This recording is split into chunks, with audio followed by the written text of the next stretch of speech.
Tropical storm Debby continues to creep north, inundating South Carolina with more than 20 inches of rain. And 1 year after the devastating wildfires in Maui, residents there are starting to rebuild. Good morning. I'm Corva Coleman from NPR News, and here are today's top stories. Tropical storm Debby is creeping over South Carolina. It's still got top winds of 50 miles per hour, but the greatest danger remains flooding. Some areas of South Carolina will get 20 inches of rain or more. Debby also inundated Georgia. Sandra Martin lives about 50 miles west of Savannah, where the local river overflowed its banks and water surged into her home. Everything in the house is underwater. Appliances, beds, everything. We just didn't have time to get it out. It came in too quick. Tropical storm Debby is slowly moving up the East Coast. There are tornado watches in North Carolina and southern Virginia. A tornado overnight hit the town of Wilson, North Carolina, and damaged several buildings. An audio recording from 2020 shows then-President Donald Trump praising Minnesota Governor Tim Walz's response to unrest in Minneapolis during Black Lives Matter protests.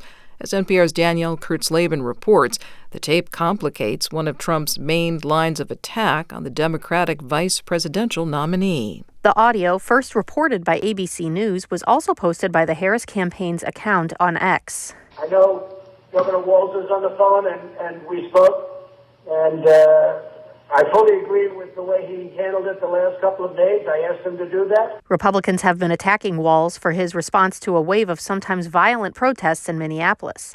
Those protests were a response to the police killing of George Floyd. In 2020, Walz faced criticism for not calling in the National Guard sooner. In the audio, Trump takes credit for having told Walz to call in those troops.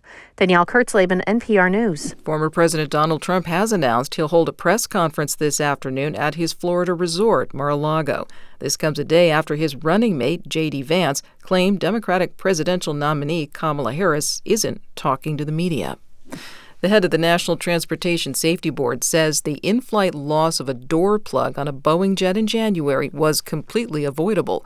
As David Shaper reports, the NTSB grilled executives from Boeing and officials with the FAA yesterday on the second day of an investigative hearing. After more than 20 hours of testimony in a 7-month investigation, it's still not clear how the Boeing 737 MAX jetliner was able to leave the factory without 4 critical bolts needed to hold the door plug in place. No one was seriously hurt when the panel blew out, but it could have been much worse, says NTSB Chair Jennifer Hamady. She told reporters that there's a history of safety lapses and lax oversight at the Boeing factory. We have a situation where an accident should have never occurred because it should have been caught years before. The 2-day hearing also examined Boeing's safety culture and the FAA's oversight. The NTSB's investigation continues. For NPR News, I'm David Shaper. Maui residents are starting to rebuild their homes 1 year after the devastating wildfires in Hawaii. With some of those homes right on the ocean, officials are weighing how they should prepare for rising sea levels. NPR's Lauren Sommer has more. The waterfront in Lahaina was a destination, full of historic buildings and shops. After the fire that destroyed more than 2,000 buildings, many of those landowners are eager to rebuild what they lost. But for properties on the ocean, Maui officials recently passed new building rules. Sea levels are expected to rise 3 feet by the end of the century as the climate gets hotter. The rules now prohibit building in places that could be flooded.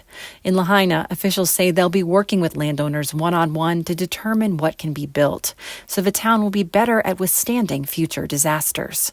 Lauren Sommer, NPR News. A strong earthquake struck off southwestern Japan today, triggering tsunami warnings. The magnitude of the quake was 7.1. NPR's Anthony Kuhn reports from Seoul that so far there have been no reports of casualties. The quake struck near Japan's Kyushu Island at a depth of more than 18 miles below the Earth's surface. National broadcaster NHK reported that waves up to about 20 inches high had already been sighted.